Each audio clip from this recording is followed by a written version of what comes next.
Podtacular, the unofficial Halo Universe podcast, presents episode 565, bringing in 2017, recorded live on January 3rd, 2017.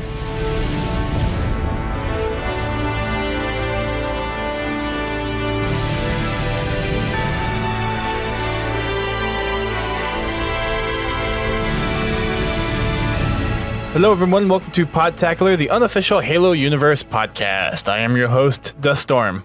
And I'm your co-host, Godzilla T. And welcome to 2017, the year of Halo Wars 2. Yeah. Okay, how many times have you accidentally wrote 2016 so far? I haven't had a chance to write 2017 yet, so none. Oh, you haven't typed it or anything? No, believe it or not. So far I haven't screwed up yet, but trust me, it'll happen. It used to be where I had a huge problem with it, but for the past few years that I can remember, it hasn't actually been that much of a problem for me. Yeah. Like maybe a couple of times, but other than that, it's really hasn't been too much of an issue. I don't know if it's just because of getting older or having to write the date less. I don't have near the problem I used to. I don't have near the problem now as I used to because I don't write checks anymore. So I'm liable to. Next time I write a check, I'm liable to put 95 on it. I don't know. Fair point. But 2017 is going to be, I hope, a great year for Halo. As far as, I guess, not having a launch title and having Halo Wars 5 kind of dwindle out. Or sorry, not Halo Wars 5. Wow. Halo 5 starting to kind of slowly sunset into Halo 6 hype. And then we have Halo Wars 2 coming out this year. It'll be interesting to see what we get in terms of the additional free content for Halo 5, but I imagine that not too long after Halo Wars 5, we'll probably not really get much of free content updates, except maybe like Forge updates or actual, I guess, like the rec items, just kind of expanding on that stuff and not necessarily new maps or whatever, but we could be surprised. I don't know how much effort the multiplayer team or the Forge team is really focusing on Halo 6 at this point. And I know multiplayer is typically one of those last things in the dev cycle, but we'll see. It is definitely going to be interesting. The way they were talking on their last broadcast about Forge, I don't know how much more Forge stuff they can do. Because the way it kind of sounded to me, they hit their memory max when it came to Forge with this last update. So there might be some quality of life improvements. But as far as new pieces, I'm not so sure we're going to get too many of those. Well, and I'm wondering with that if there's going to be any of the new scripting stuff, because they've really expanded the scripting elements and they've blown it up with this last update with the whole battle golf and race and all that stuff. And I don't know how much memory scripting takes up compared to actual texture files and geometry. I know that stuff takes up quite a bit. Yeah, that's what I'm saying. I'm thinking that it's going to be quality of life stuff, different scripting things, make things easier to script. But as far as, like new Forge blocks or Forge pieces, I think we've probably seen the end of that. Unless they, start taking some things that people aren't using away and putting other things back in. But I don't see them doing that. Because there'll be that one person that has like 27 of those on their map. Yeah, and I think it was when they did the little video talking about the race game type, there was, or maybe it was race or something else, but wasn't it like 7 different script brains to operate the race game mode? Yeah, it's several. It kind of all depends on how complex you make the race game type, or the race on that map. Mm-hmm. The nice thing about using the scripts is it's not part of the game type, it's part of the map. So, you can make a race map as complicated or as simple as you want. The more complicated to make it, the more script brains you need to control the different gates and functions of the map. So it kind of all depends on how crazy the Forger wants to get. And based on a lot of the stuff that we've seen so far, there's some pretty crazy stuff that could be done with Forge in Halo 5. Not all that battle golf looks like it's fun. It's interesting. I think there's some things that they can do to make it a little bit more fun. I played it once over this past one game of battle golf over this past weekend, and the concept is cool, but there's just a lot of things in there I think that could be done to make it flow a little bit more better and make it a little bit more fun. Because as far as having the golf ball that you hit, if it kind of goes on the other side, the other team can just kind of back it down to their spawn, and then you're basically just having to rush completely to the other side instead of trying to focus more on trying to get your ball into the cup. I mean, there's always quirks when you got a new game type like that. Yeah. But the thing is now the forgers have the tools to truly create their own custom game type. And I've already seen a few people do that. There was one I saw, it's kind of a variation on Breakout, but it's not really. It plays a lot different than, Breakout or Arena Breakout does. Wish I'd have made some more notes. I watched the video. It's been about a week and a half ago. It was before Christmas. I should have bookmarked it and watched it again, but just the things that people are doing with the scripting and with the availability of the rec weapons are making some really interesting game types and maps. And not only that, I've seen a lot of recent stuff with aesthetics. I've seen a lot of aesthetic maps lately with all the different Forge pieces that have been added in there. And it's incredible what people can make with Forge and just how much stuff there is to actually completely make different landscapes. And I've even seen some stuff come from other games. Oh, yeah. And it looked like it's legit from the game that it's mimicking. Someone just re-released, what was that game type from COD? Siege? Is that what it is? You mean Rainbow Six? Or Rainbow Six, yeah. Rainbow Six Siege? Yeah.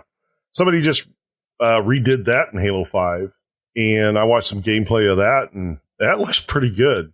I mean, you can still tell it's a forged map. There are limitations to it, but it looks really good as far as the function of the map and the gameplay. It looks crystal smooth. I mean, it is smooth gameplay. You really have to defend when you're inside the building. It's not a lopsided battle like some of the earlier versions were, where, one side seemed to be a lot more overpowered than the other.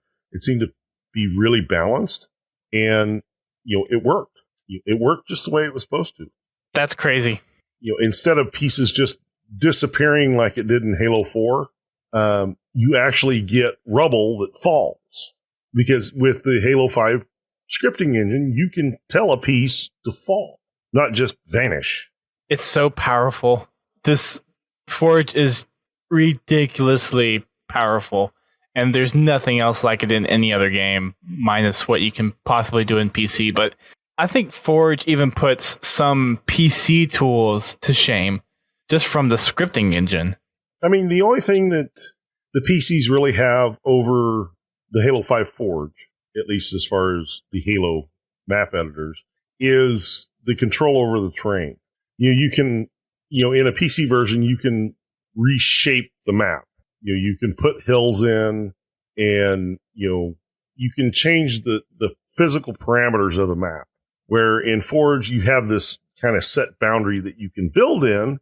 Now you can, undulate the ground however you want, but there are solid objects that you can't move in Forge, which, that's about the only thing that your PC that I can see really has an advantage over.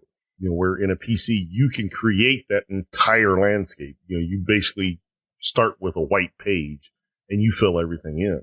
Yeah, I'm thinking of comparing it to Halo Custom Edition, all the tools that we have in there. And you can do stuff like make your own weapons, your own projectiles, and your own effects for those weapons.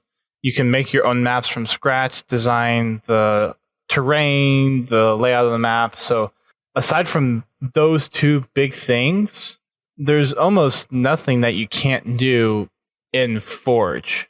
I'm thinking, the Halo 5 Forge is something that could spark the desire to get into something more detailed like the custom edition map editor. Mm-hmm. To drive people to maybe do a little research and maybe look at, becoming, a map creator professionally.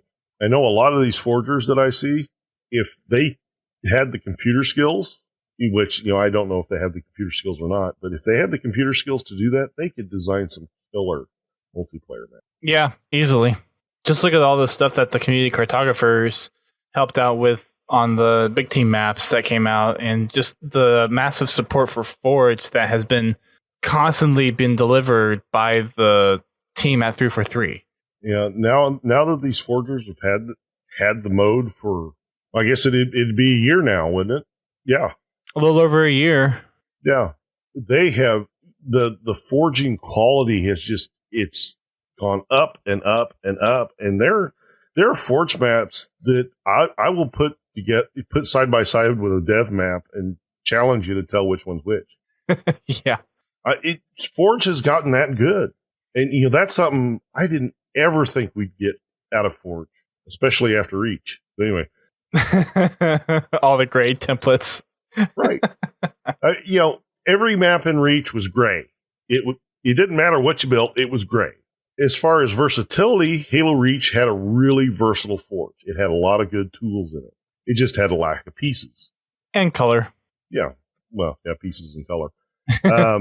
But the stuff people were doing in Halo 3 days was truly amazing. And then to take that step to Reach, where they didn't have to glitch half the stuff they were doing in Halo 3. Yep. I mean, Halo 4 was a decent Forge. I don't know that I'd put it on par with Reach's, because there were some things that they removed that a lot of people liked, but it was still a pretty decent Forge. And now this one, I totally did not see this coming. It's just astounding with how much stuff that's out there. And the funny thing is, we're still seeing new implementations of things and new ways to use Forge that completely just blow your mind. Yeah, if they take this Forge and they bring it to Halo 6, that'll give all these forgers a couple of years to really get to know the system. Imagine what they're going to be able to turn out in Halo 6. Yeah. I'm hoping with Halo 6, we get something along the lines of being able to script something like Firefight and do some AI scripting. So one of the things that you can do in Halo Custom Edition is you can actually script your own campaign. And people have done that. That's how you have CMT SPV3, or at least that's kind of one of the ways. There's other campaigns that people have made, and they've recorded their own voices in there for scripting things. But if taking the script engine that they've made for Forge, if they can somehow get that to be as versatile to do even just some basic AI scripting, you can have people creating their own stories within the Halo universe. Yeah. Honestly, I think that is beyond the Xbox One's capability. Now, it might be. As far as doing it on the Xbox One. Now, if they could do it on PC and then basically give you parameters that will, like they do with Forge, like your lighting budget and all that, to where you can build it on PC and then port it into the Xbox, that I could see happening if they were doing that. Yeah, I'm thinking maybe some kind of compiler that might be able to condense or compress some of the stuff that you're doing with the scripting engine to optimize it, maybe. From what I've seen so far and what I've heard, I think Halo 5 Forge has pretty much hit the limit of what the Xbox One can do as far as the available resources. Well, they thought that for Reach, too, and then look what they did with Halo 4. Well, I mean, Halo 4, they kind of redesigned the engine again. It wasn't a total rewrite, but they made a lot of changes in the engine for Halo 4. They were able to optimize the use of RAM a lot more. But, I mean, like right now, in that last video, they said that they have basically hit their memory limit. So they would have to go in and redesign how the filing system works for Forge to be able to add more items. Now, I don't know how much of that is, items and how much of that is the scripting and, the other pieces of Forge, because they just don't let you have that information. That would be too much fun. But I think to get more out of it, there probably have to be a pretty substantial rewrite of Forge again. Well, it kind of depends on how exactly they're getting limited by memory. Because, we talked about this on one of the past podcasts, but they're almost at 20 gigs for the install. So I don't know if they're talking about... No, I think they're talking about available RAM. Or, sorry, 100 gigs. Yeah. So, like, stuff that they can load into RAM? Right. I think that's where the bottleneck is. I wonder... Yeah, it's probably just something that they can...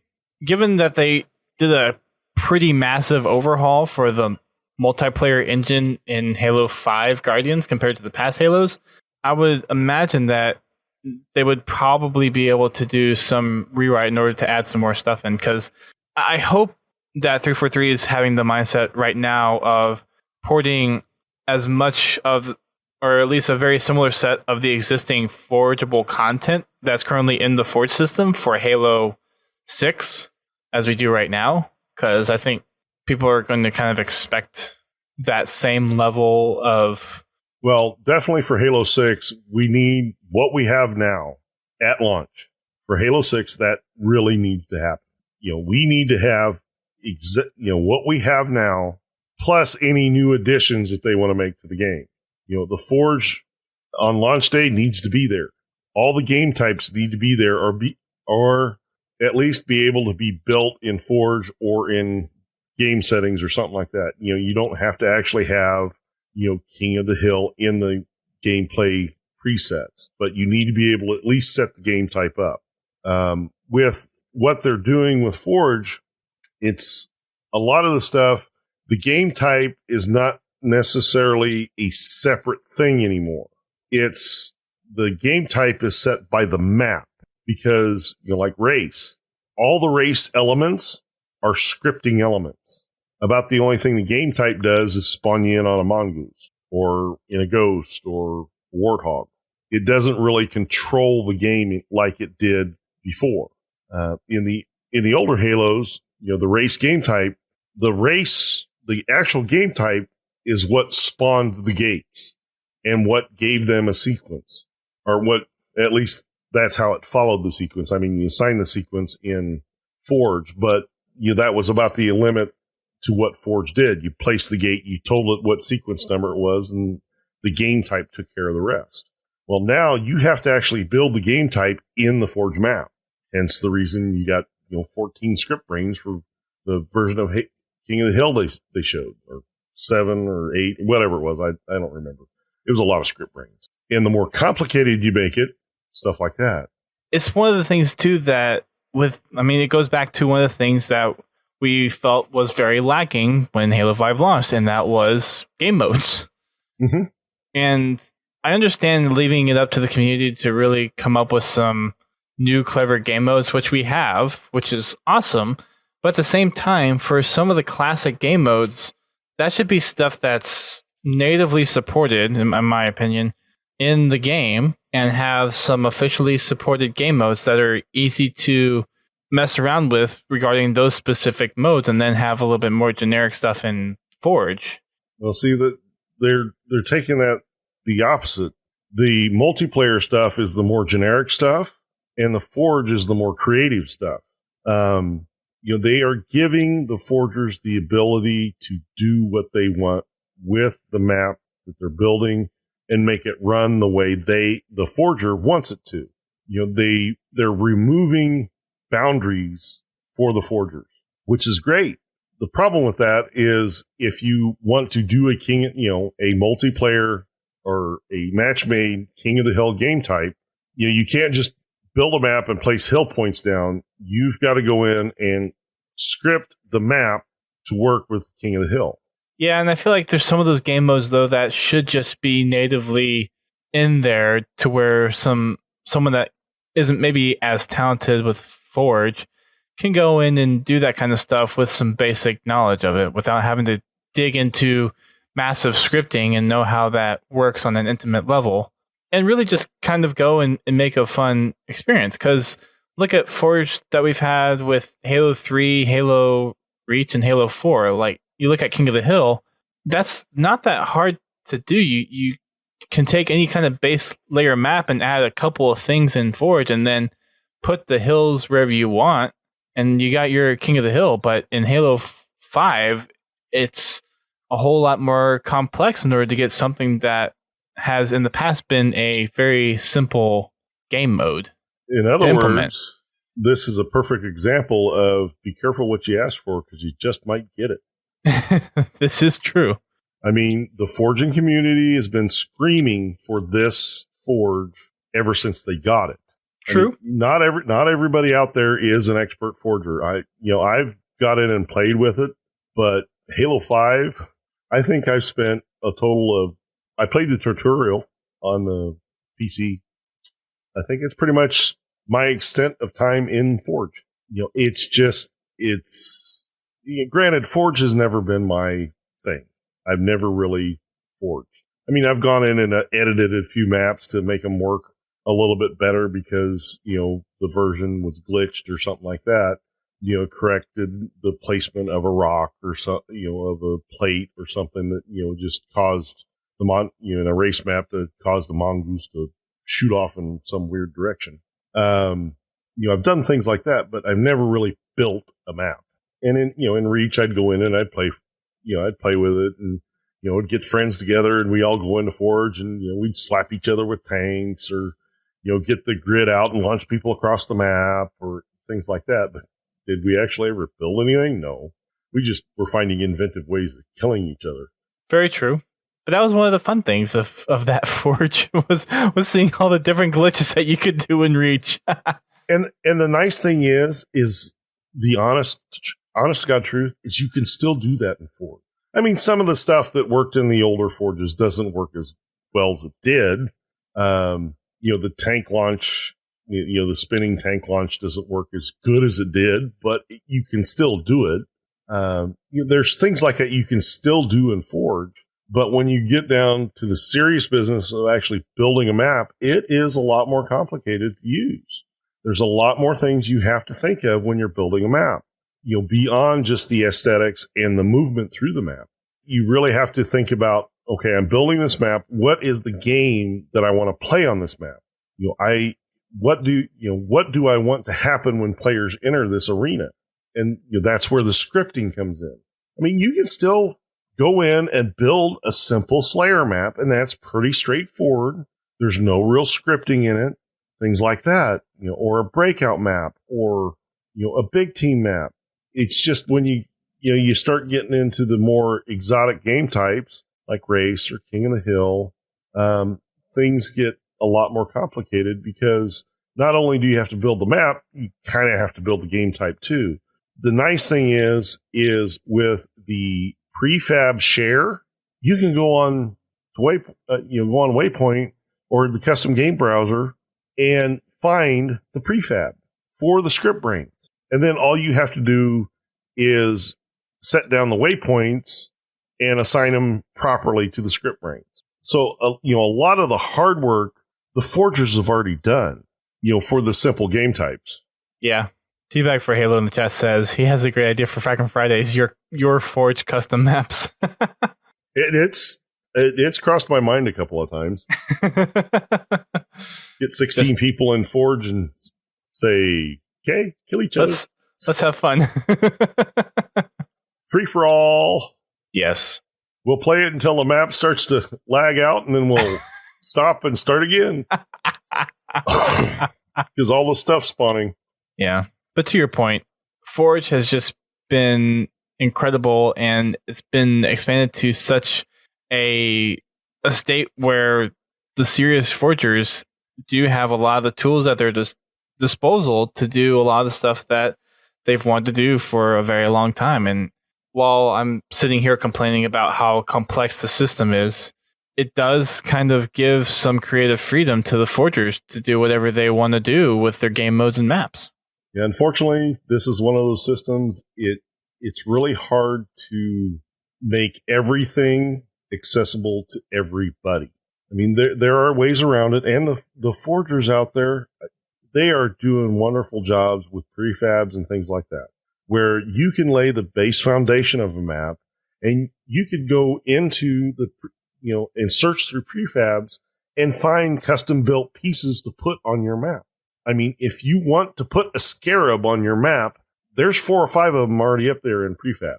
Or, You want weapon variants. The whole weapon glitch thing. I think I haven't looked, but I think you can find those already prefabbed or saved as prefabs. I don't know. I haven't looked. Not that particular item is difficult to do. It's a pretty simple setup to do a custom weapon. It's just amazing what people have just come up with, and the prefab is probably the saving grace on the Halo Forge for the people that just want to go in and build the simple map. Yeah, great stuff. All right. I mean, we just talked about Forge for 30 minutes, and that just goes to show how awesome it is. And we're going to have Forge people on this podcast probably within the next few months, I would imagine. So, yeah, it's going to happen. That Forge is just going to keep on growing and growing and growing. And yeah, I have no more words for that. They've just done a very good job with supporting Forge, and I'm very interested to see how they're going to expand what they've already established with Halo 5, because I would imagine with a lot of the stuff that they've developed and a lot of the stuff that they've redone with the engine is going to translate and is actually probably laying a great foundation, at least from the gameplay perspective of Halo going from here on out. Well, there probably will be a major redesign of the game engine in the future, but we just don't know how far in the future. But things are looking good for Halo 6 at least. I think with all the trials and tribulations we've had with Halo 5, it would have been better to not have them and have the game complete at launch. But the overall game now, I'm very impressed with. Yeah, don't get me wrong, they still got some things they need to work on. But overall, it is a really good game, and I have fun playing it. The introduction of Firefight is my saving grace. Because I was getting bored of playing SWAT or, just regular Slayer, things like that. Because I got to the point where just playing Warzone, period, was getting annoying. And it's not because of any one thing. It's just because people were teaming up and, they were getting a groove together, and I'm going in alone, random. And it's really tough to win like that, and it's really tough to have a good time like that. With the introduction of Firefight, that helps that. You can go in with a bunch of randoms in the heroic Firefight now, and most of the time you'll win unless, just you have a totally crappy round or teammates. But you can go in, you can win, you can kill some stuff and have some fun. Holy crap, Eric Yabu. 48 days plus of Warzone. You see that in the chat? He's played 48 days of Warzone. My gosh, dude. How do you have that much time on your hands? He doesn't have a life. Apparently not. Jeez. Or girlfriend. Or kids. And he's a 151. He's so close to 152. I will agree with you that Firefight was a neat addition, and I think it helped kind of retain some of the population for matchmaking, because it's one of the things that Firefight I look forward to doing my dailies. Mm-hmm. And I can't remember the last time I actually did a normal Warzone. Granted, I want to do it, but I'm not going to do it unless I have a full party. Yeah, and with the latest update, they shrank the size of your party. So you're still playing with randoms. It's down to what, 8? 6. Wait, you can only go in with half a Warzone team? Mm-hmm. I think it was 6. Maybe it's 8. Eek. I don't know. You can't go in with a full team of 12 now, which kind of defeats the purpose of having a 12-person team. Yeah. I mean, I get why they did it. There are teams out there that just steamroll randoms, which that's fine. Maybe they should have a ranked Warzone playlist. Well, find a way to better match those teams with equivalently skilled teams, so that they have, a real it's a real challenge to win the match. Don't take a obviously 12-person team and put them up against a bunch of randoms. Yeah. I mean, I understand that would increase the wait times because of the available game. And that's a downside. But to take that away from those people that have run this long as a 12-person team and say, well, nope, you can't do that no more. We don't want to reward teamwork. Yeah, that's a good point. There are people out there that take advantage of that and farm kills, which Sucks. yeah, I mean that definitely needs to be worked on. But to take that away from the teams that actually go in and play the game and play the match the way it's supposed to be done. They just go in and try to win the game as quickly as they can. And the way to do that is cap bases and destroy the core. I get it. I'm not faulting those players, but it just seems like it seems more like a punishment than anything to those teams. Yeah, the Warzone's not the same, I think, if you can't go in with a full party. Mm-hmm. Was it 4 or 5 weeks ago? We went in and did a regular Warzone match on game night, and we got stomped. And we had 8 people. I mean, yeah, granted we didn't have a full 12, but we still had 8 people, and they just blew right through us. Good thing is we got a hold of a team that was actually trying to win the game and not just farm kills. Yeah, and for those teams, it sucks to lose against them, but at least you feel good about it because you lost because it was actually skill and the other team was actually playing the objective.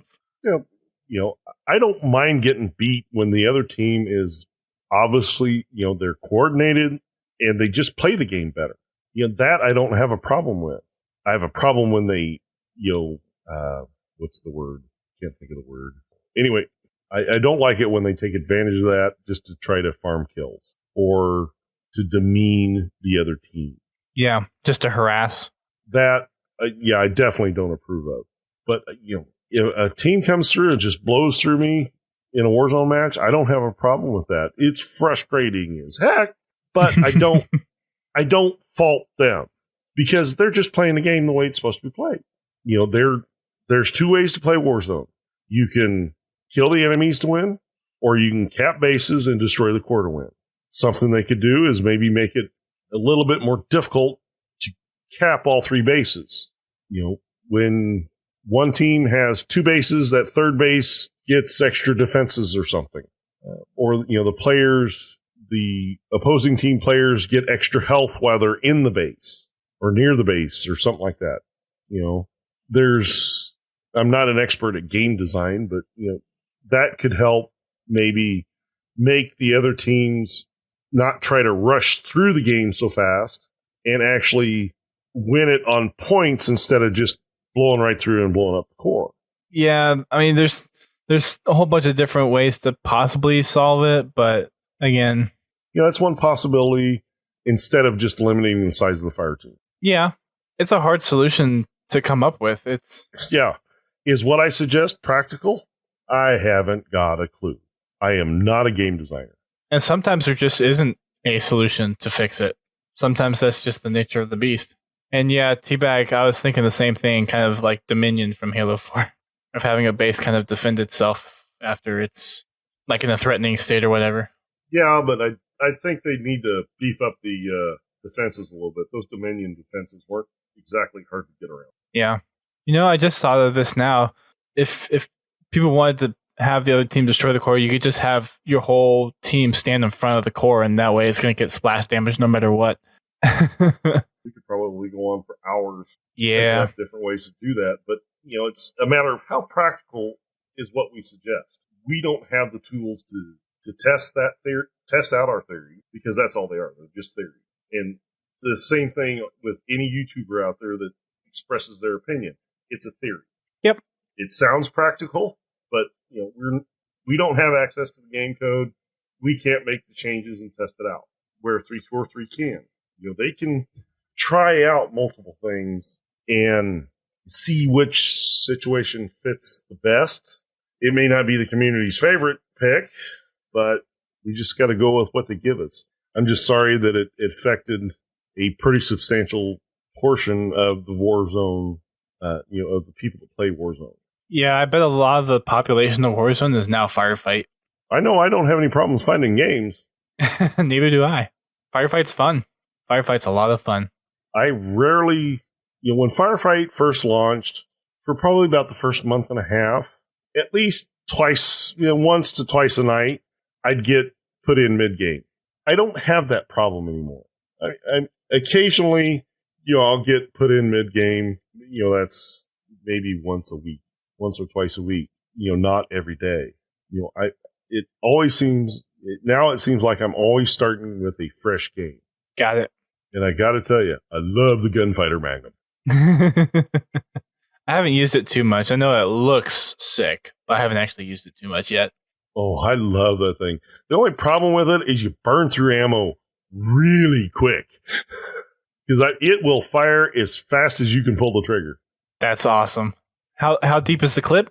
Is it 8 or 12 still? I think it's 12 rounds, yeah. But, full ammo, you got 12 rounds plus 48 in reserve. So you burn through it pretty quick. Yeah, especially if you're firing as fast as you can pull the trigger. But, in firefight, you're fighting things that have more health than your standard Spartan, so you expend more ammo.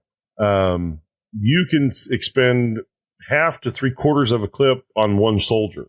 But it does a pretty good job of tearing through the soldier. Yep. Yeah. Yeah, I'm going to have to try that out a little bit more often. Well, apparently Eric Yabu's saying that it's not as fast as you can pull the trigger, so apparently I can't pull the trigger fast enough to make it stutter. It's not like the pea shooter from Halo 1. That thing was a beast. Which I've been having a lot of fun with that, and what's the game type where you get random weapons? I was just playing it earlier. Yeah, Fiesta. I've been having a lot of fun with that Magnum and Fiesta. Nice. That and the Blood of Suban. I love that carbine. I love the sound of it. I love just boom. Yeah. Yeah. It's great. Well, now that we've had our own little bit of chatter, let's get on to some official newsy stuff, or at least a little bit that there is. So, of course, Halo Wars 2 is just around the corner. For those that pre-ordered the Ultimate Edition, there is the early release of Halo Wars Definitive Edition, which is out now for PC and Xbox One. If you ordered the Ultimate Edition, you should have received a code through your Xbox Live messages.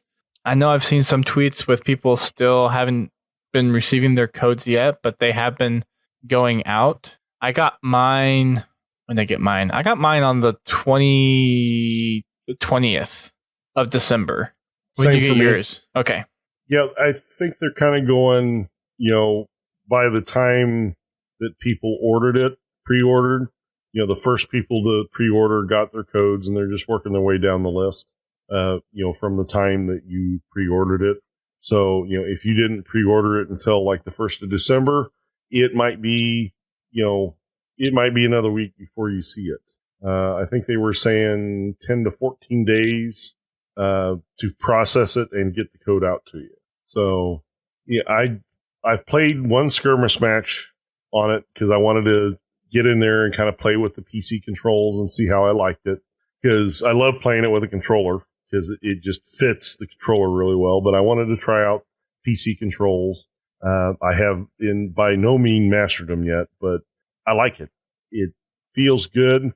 I still gotta get a feel of the keyboard, and I probably will wind up moving some stuff around. But overall, I kind of enjoyed it. It's nice to just be able to click on the minimap and go to where that is. Yeah, that makes things a lot easier on PC versions. Yeah, it makes it a lot easier to get around the map. If you've got units spread out, you can check on the units. It seems like a lot quicker or a lot easier than you could in the console version. I mean, in the console version, you could cycle through your units, but the unit you might want to check on is probably the last one that's in the cycle. So it's nice to be able to just click on the unit you want to check on, and if you need to render assistance because it's being attacked, you can call in more troops, or you can call them back or tell them to pick up crates or whatever. So I do like that. That's good. I'm looking forward to trying it on PC. I have it installed. I just haven't had a chance to play it yet. And I've just launched it a little bit to look at some of the differences in there, and all the menus are the same and whatnot, but the texture fidelity is night and day between PC and Xbox 360. Oh yeah, definitely a visual upgrade.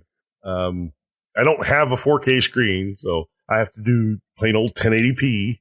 But man, it looks beautiful, and it looked back in the day, it looked good on 360, and now I don't think I could play it on 360 now. It just looks so much better.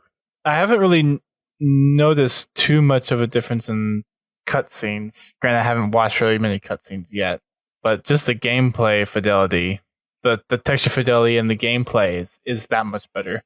I don't imagine Blur would have redone the videos, but maybe they had 1080p versions when they did it over the 720p versions that would have been included in the game.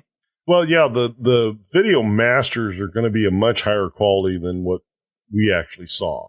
And they looked really good on 360. I haven't watched any of the cutscenes in person, but I have watched them on YouTube at 1080p, and they look awesome.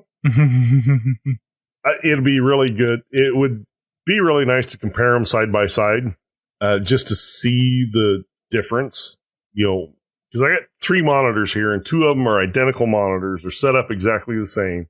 So I could literally put the PC version on one and the 360 version on the other and put them side by side and really compare the two to see differences. But what I've seen so far, they look really good. They could have, those things could have been mastered in 2K or something like that. The funny thing about, in that time frame, what professionals have available to use as masters and what we have the ability to play, there's usually a pretty good sized gap in there. I'm wondering too if they have the original animation sequences stored somewhere and they can just whip out those projects and then do another render at a higher quality. It could be. I mean, really all the hard work is done once they've generated the scene. Mm-hmm.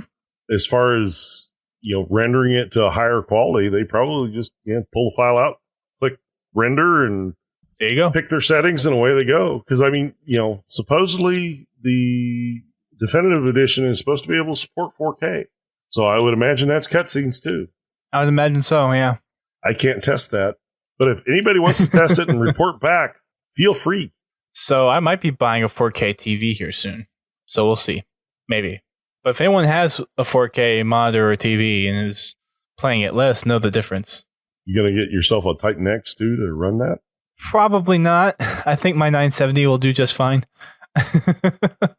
I honestly don't know what is required to run 4K. So I know that's one of the big touts of the 10 series is that you can actually game at 4K.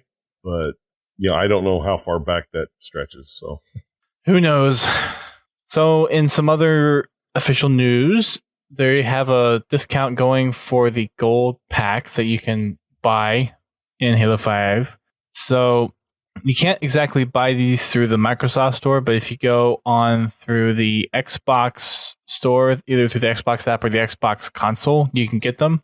But all the rec packs, like the ones where you can get the 3-pack, the 5-pack, the 7-pack, and all the way up to the 34 plus 13 pack, they're all 40% off. And I think they're still 40% off right now. So that's going on. I do have 3 that I bought with those when they had the deal going, getting the cheap discount codes for Bing rewards. Mm-hmm. So I got that through that.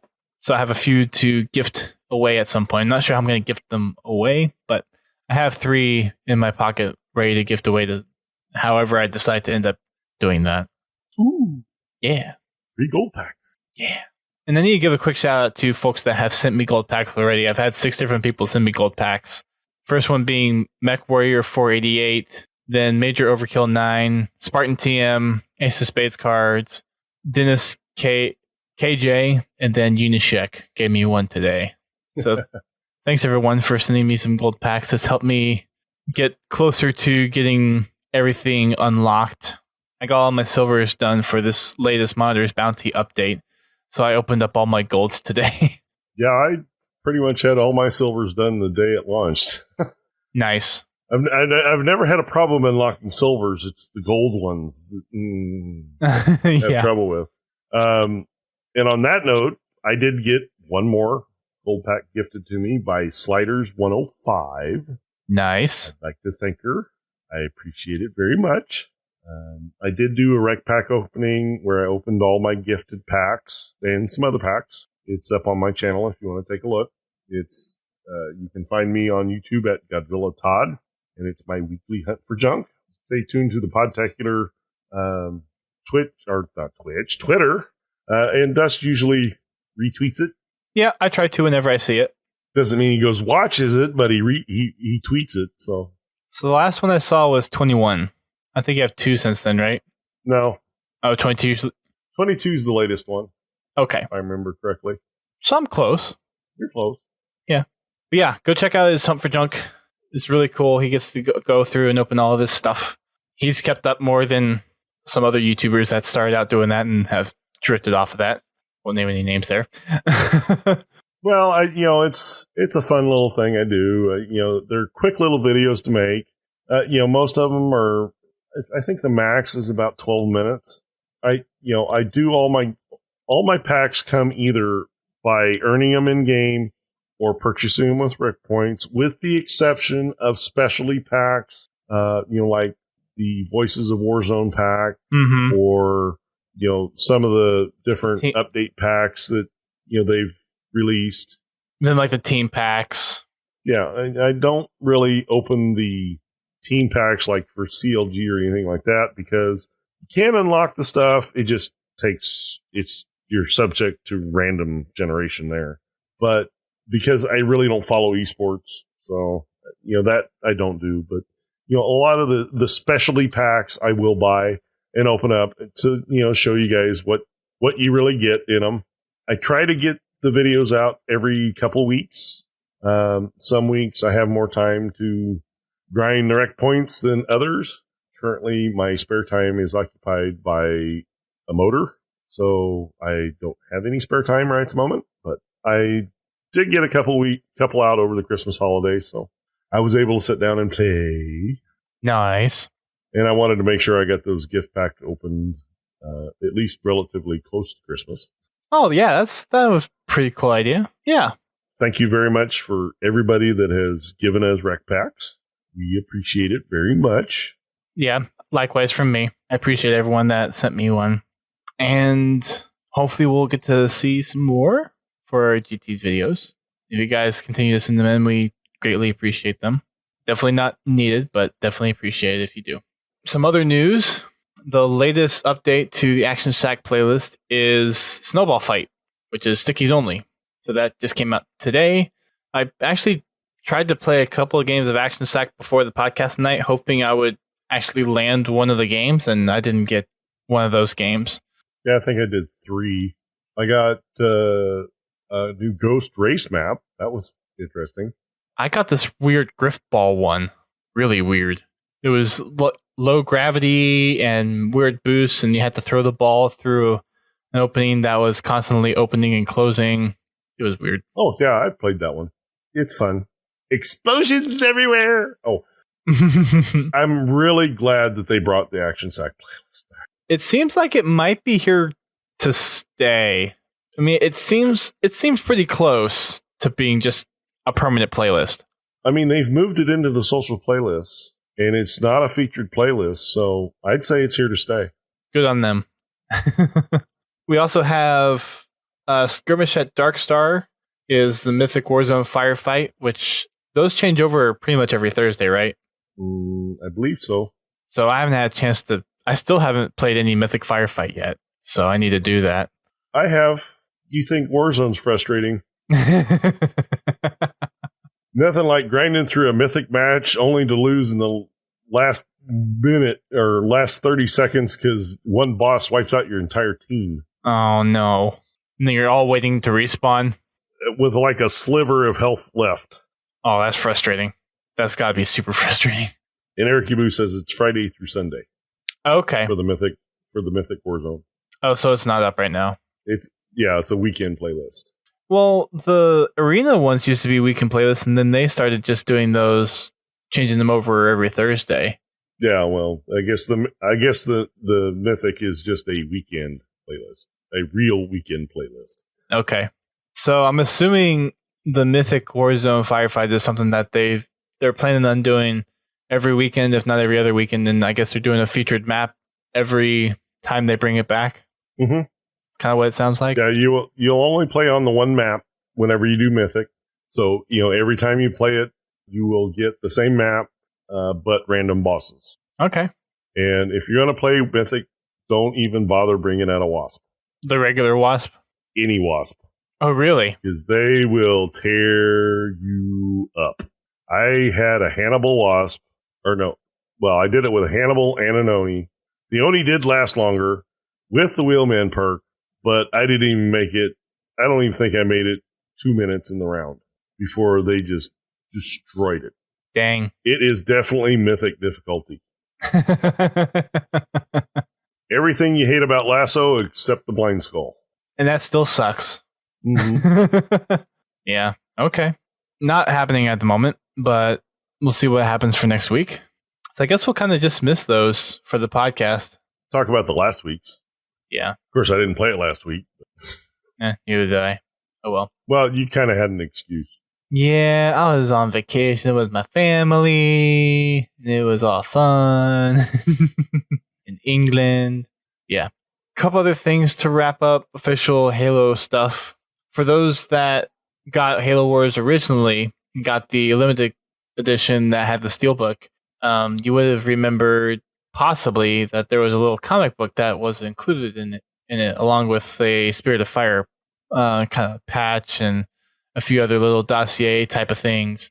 There was a comic called Halo Wars Genesis that was included in it, and since they're bringing back the definitive edition of Halo Wars, they actually decided to release the comic in PDF form. So that's actually available in, I believe, Grimm's latest Cannon Fodder.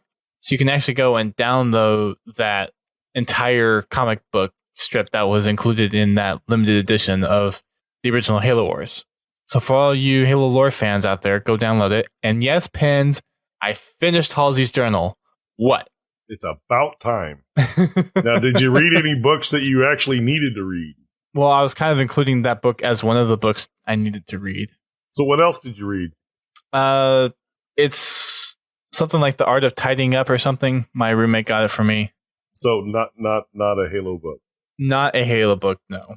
But hey, I got through the entire Halsey's journal. That's good. So so that's why Lucifer started selling ice skates. No, that's because it's winter. Winter is coming. So I did finish that. I still have a couple of other books to finish up on, including, Broken Circle, that I've started 3 times and have never finished. I still haven't read Hunters in the Dark, haven't read Fractures, haven't read Tales from Subspace. I'm behind. But hey, I got one of them done. Yeah, I think I'm on my 3rd trip through Fractures. Shush. The only thing is, I need to go find the 2 missing pages. I have to dig through Halo Waypoint and see where it is. Yeah, me too. It was an interesting read. It was kind of hard to keep track of with all the jumping because you skip months and then even years between journal entries.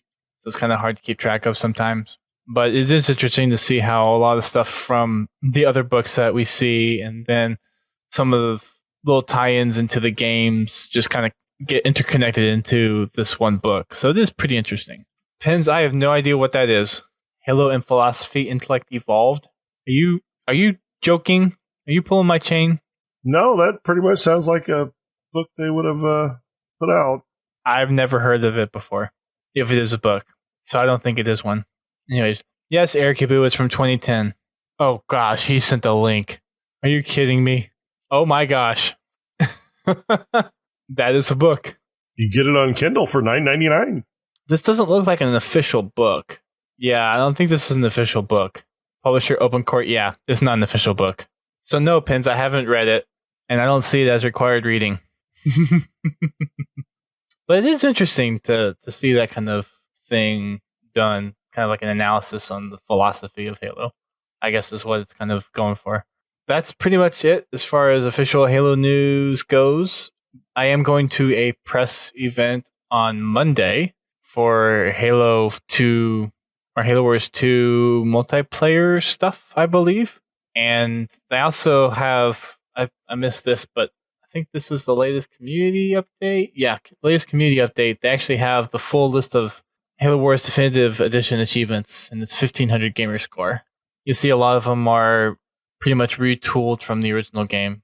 They also have a couple other updates from Modder's Bounty, some Q&A about some Halo Wars 2 stuff, some Halo Wars Definitive Edition, and then a couple of things regarding the Halo World Championship, which I'm hoping to attend this year. I was there last year, got to talk to some really cool international teams and get some new perspectives on the world of competitive Halo, so I hope to be back there again this year in lieu of going to PAX East, because I'm assuming it'll probably be around a similar time frame. And for anybody in the chat that wants to download the comic, there is a link to it. Another little fancy thing as we start to wrap things up here is there's a new Twitter account called Isabel UNSC Log. So if you go to at ISA1307_2, there is one tweet on there that says 01/17/2017. So probably get an info drop of some kind on January 17th on Master Chief Day. On Master Chief Day. For Halo Wars 2. I can't imagine why they would pick that day. 117, yo. 11717. Oh. Just wait until it's 2117. Another 100 years. Yeah, I won't be around. Laird is saying beta 2.0, which I could see that. Well, he did say that it was the next beta was gonna be this month. Yeah, I thought they said it was going to be earlier this month, which that actually puts it later in the month. But I guess there are some delays if that's the case. Yeah. Well, like I said, it's probably just a network test anyway. So, they're not looking to. Hopefully, they're not looking to do any major bug fixes in it. Hopefully not. Hopefully, it's just a server load test. Hopefully, that's kind of what we're going for. But it's interesting that they have a Twitter account specifically for Isabel. It is verified, so we know it's officially like part of whatever they're going to do with it, whether it's kind of an ARG type of thing or if it's just stuff to help tease the game. I wonder if they're going to do anything with it, though, after the game's released. Probably not much, if anything, because all their Hunt the Truth ones have pretty much went. Yeah, but of course, that was just promotional stuff, too. But. With this account, though, they could possibly do something along the lines of additional story things from the game that they might not include in the game, but they'll put on the account. Or maybe they'll give away some codes for you to redeem stuff for Blitz cards or whatever, something like that. It's possible. We always love free stuff. Yes, we do. So make sure you're following that. Again, that is at ISA1307_2. So that's her serial number. It's interesting. It says on her little profile, likes the UNSC Logistics, Captain James Cutter, and Revenge, dislikes Atriox. Well, at least she's consistent. Yeah, straight and to the point. All right. So a couple other administrative type things to do before we wrap up the show. The next Halo Bowl is coming around the corner. It's actually in about 3 weeks. And we need a team. We need people to play with on a team. So we have returning Keys, who was one of our players from last time. But we need a few more people to help fill out our roster. I'm looking to have a roster of 5, so there'll be a backup if absolutely needed. But it looks like roster locks are going to be sometime next week. I'm going to try to host a tryout tomorrow after this recording. So probably by the time you're hearing this, the first tryout is probably gone by then. For the date, it's going to be January 25th, starting at 6:30 p.m. Eastern Time. So that is 3:30 p.m. Western. So make sure that you are available to play, and that's a Wednesday, January 25th. And we need, again, at least 4 people. Would like to have 5 just to have a backup in case. And we are having 6 podcasts participate this time instead of 4. We have ourselves, Drunken Halo, who is kind of like who started the Halo Bowl, Podcast Evolved, and Delta Halo, who were previously there as well. And then the two new podcasts are Bad at Halo and Let's Talk Halo podcasts. And we're all doing this again for Gamers Outreach. We'll be raising money to help them fund little go-karts, which they use in hospitals to bring gaming in a portable manner to kids that are hospitalized. And the format's going to be similar to how we had it for our inaugural Halo Bowl. Round robin play for the first set of matches. There'll be a best of 3 for the round robins, and then the semifinals will be the top 4 teams that perform from the round robin. Those will be best of 5s, and then the finals will be the best of 7. And this is all going to happen in one night. And with the assistance of Observer Mode, we're actually going to be able to stream a lot more, I guess, professionally. I don't know if that's the right term to use. But there's better streaming tools that we'll actually be able to use in order to stream the event going on and provide a little bit better experience for those that are watching. So we're looking at using the original modes and maps for Arena. So I guess kind of the V1s. I know they're testing new Arena settings for the new season of HCS, but we're going to be using the latest official settings, not the ones that they're currently testing for the actual tournament. So if you're interested in playing, then please let me know via Twitter or Xbox message on your interest, and that way we'll get you into tryouts and make sure that we have a team going forward for us to participate. And this isn't something that I'm looking for us to necessarily win, although it'd be nice to win, but one of the reasons why I'm having the tryouts is just to get a good team, and it's always nice to put on a good show for teams. Even if we're not aiming to win, it's nice to have good competent teamwork to actually make for entertaining viewing of gameplay, at least. So if you're interested, please let me know, and we'll get you on the team. Again, make sure you are able to play Wednesday at 6:30 or 6:30 p.m. Jeez, a.m. That'd be really early. 6:30 p.m. Eastern Time on January 25th, because that's when the tournaments will be. And we'll have tryouts probably starting the Wednesday after this podcast, and then the Wednesday following, and then lock in the roster, and then just practice from there. And Confal is right. We don't want to get slaughtered either. It does make things difficult and not enjoyable. Yes, very true. So we would like to put up a fight, at least. So again, that's happening in just a few weeks, 4 weeks from tomorrow. No, sorry, 3 weeks from tomorrow. And we would like your support on that. There's going to be some changes coming to a little podcast this year. We're going to be doing some things a little bit differently as far as how we're going to organize some of the stuff with the podcast. We're also going to publish our podcast on SoundCloud as well.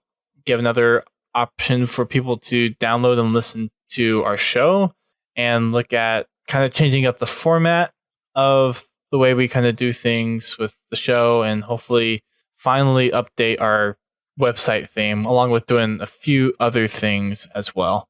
Trying to do some community spotlight, since we're starting to enter that realm of community content, at least with regards to the first-person shooter titles. I know we have Halo Wars 2 coming down the pipeline next month, but I'm not sure how long that's going to really last as far as podcast content. I would imagine probably by August or September, that'll probably die down. I'm assuming at E3 this year, we'll probably get a tease for Halo 6, but I have a feeling that by the middle of this year, we're going to have a year of lull on Halo news. So I want to start kind of getting into the community focus a little bit sooner rather than later. At least that's the goal. Well, we got at least 3 books coming out next year too, don't we? Yeah, and that was just what I was about to say next, was also get into doing a little bit more Halo Book Club podcasts and getting into doing the reviews on that, because there's a few that we haven't touched on. I think the last one we touched on was Last Light. So there's still Hunters in the Dark, Broken Circle. There's the second trilogy that we haven't even touched on, I think, on a podcast ever. And then there's the new Tales from Slip Space and Fractures and Halsey's Journal, if we want to go back that far, since I finally read it. So there's book discussions that will be had. I'm going to try to pursue having folks on from the studio. I want to try to get some spotlights done on a regular recurring basis and hopefully get someone that can focus on competitive aspects of Halo, specifically the HCS, and get like kind of monthly featurettes for a lot of that stuff. So that's kind of the goal. And I'll be putting out a survey here pretty soon as well to see what you guys want as far as content for the podcast, what you guys don't think will be interesting, what you may not like about the podcast, things that would make the podcast better, and things that might help us kind of grow our audience a bit during this kind of lull period. Any of that kind of stuff, we're looking for feedback from the community, which will be welcomed and encouraged. And we just want to make this as much of a podcast as it is for you, as it is for us. And we appreciate everything that you guys do to support us. So that's why I want to make it better. But more details on changes will be made available later this month. Nothing is kind of changing in the immediate future, but we will start rolling out changes across the podcast, across the website, and a little bit of change on how I manage things for the community, because that's needed to change for a while. All good changes, though. Nothing to worry about. We'll still be here doing the podcast. We'll still be here doing Fragging Fridays. We'll still be here doing event coverage and taking photos of a bunch of cool things and whatnot when we go to events and covering all the big Halo news and whatnot. But it's time to start turning a little bit of focus onto the community. So that's what I want to do. And I hope you guys are along for the ride. I'll be here. Yay. Good. All right. Well, that's going to wrap it up for our first show of 2017.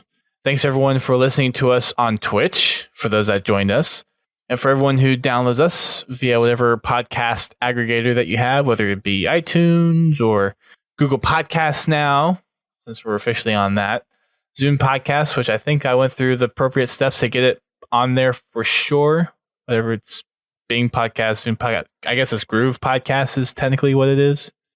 I'll check my phone and find out. Okay. So it should be up there. I did a little bit of research on figuring out how it was supposed to be done, and I think I did it, or at least I followed the steps that said on how to do it. So hopefully it is there. But again, there's a couple of different things that you can do to subscribe to the podcast. And again, SoundCloud is going to be one of those new ways in this year that we're going to offer for everyone to go back and listen to the podcast that way as well, instead of just downloading us straight from the site, which you've had to do for anything that's not the most recent 10 episodes so far. So we'll have that going, and a couple of different new things for the Twitch stream. Finally get an emoji and update our Twitch stream page, because it hasn't been updated since the last Halo Bowl. And overall, just kind of updating a lot of general assets for the website as well. I am going to officially retire the forums on the website, and we're going to focus primarily on using our Discord chat and focus on using other kind of official platforms like the Xbox Club and the Spartan Company in order to kind of focus on what we're doing as far as collaborating with the community. Forums were great back in the day, great way of collaborating and talking about different topics, but the community that we have for Podtacular just isn't there in such a way where forums is kind of justified. So we're going to officially retire the forums and rely mostly on things like Discord to kind of just keep that community going. For those that wanted the forums, sorry about that. It's something that I've wanted to try to keep as far as kind of having the original legacy feel of Podtacular, but it just doesn't fit anymore. And I've come to that realization and just have decided that we're going to move forward without the forums, and there's a whole bunch of other ways for us to stay in touch with each other and game with each other. And I think going through things like Discord and just sticking with the Xbox Club will be sufficient in order to keep our community going that way. Well, the good thing is with the Discord and the different chat availability through Xbox, it does make it a little bit more accessible for everybody, because chatting on a forum, well, it's great when you're sitting in front of the computer, but when you're on the go, it's a little harder to do on a phone. Yeah, that'll be retired, and I'll remove that part from the website. And hopefully I'll work with South to actually get the website updated as it needs to be updated. But changes are coming.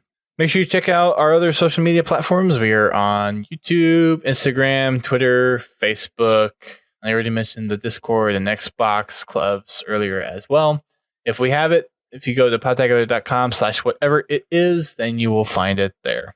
We're also part of the podcast network. That is THEPODCAST.com. And you can find podcasts over there like Critscast, which is a TF2 podcast, Podcast 76, which is their Overwatch podcast, Guardian Radio, which is a Destiny podcast, The Learning Cliff, which is an EF Online podcast, as well as Work in Progress and How to Murder Time.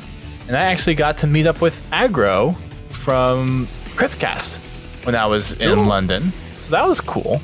Got to meet him in person. I didn't realize he was as tall as he was. We were actually almost the same height. I didn't know he was that tall. Did you think he was a midget or what? No, I just thought he was more of like in the 6 foot, 6'1", 6'2" range, and he was actually more like 6'4". Or at least it felt that way. But no, we were pretty similar in height. It was actually I just wasn't expecting it. Oh, come on, say it. You know it. You felt good. You felt good because you didn't have to look down on him. It did feel nice to have someone that was similarly hyped as I was. But we walked around. We had a little bit of lunch. We had fish and chips at one of the local markets. We walked around closer to the London Bridge area. And it was great to chill with him. I think we hung out for maybe about 2.5 hours or so. And it was just good to talk with him. So he's a great guy, great podcaster. It was really cool to get to know a little bit more about him and get to explore a little bit of his city. So I've met him in person now. Sadly couldn't meet Bife in person, and that would have had the podcast trifecta with Critscast, Guardian Radio, and Podtacular all together. But maybe one of these days, because I'll be back in London for sure. So hopefully one of these days we can have that podcast trifecta in place. So that'll be nice. So that's it for the podcast of tonight. The podcast of tonight. That was great. The first podcast of 2017. We will be back on Tuesday next week. I doubt I'll be able to talk about anything that I will be able to see in New York. Embargo will probably, I would assume embargo will be pretty close to January 17th, with that tweet being regarded as either being embargo release on that, or probably what Laird was saying and being the alpha or the beta, the next Halo Wars 2 beta. So we'll see. But we'll be back then and hope to see you all there, whether it's on Twitch or via download. So bringing in the new year, thanks everyone for tuning in, and we will talk to you later. Keep on fragging trucks or fireworks or truck-loaded fireworks, because that would be explosive and fun. Boom shakalaka. Yes.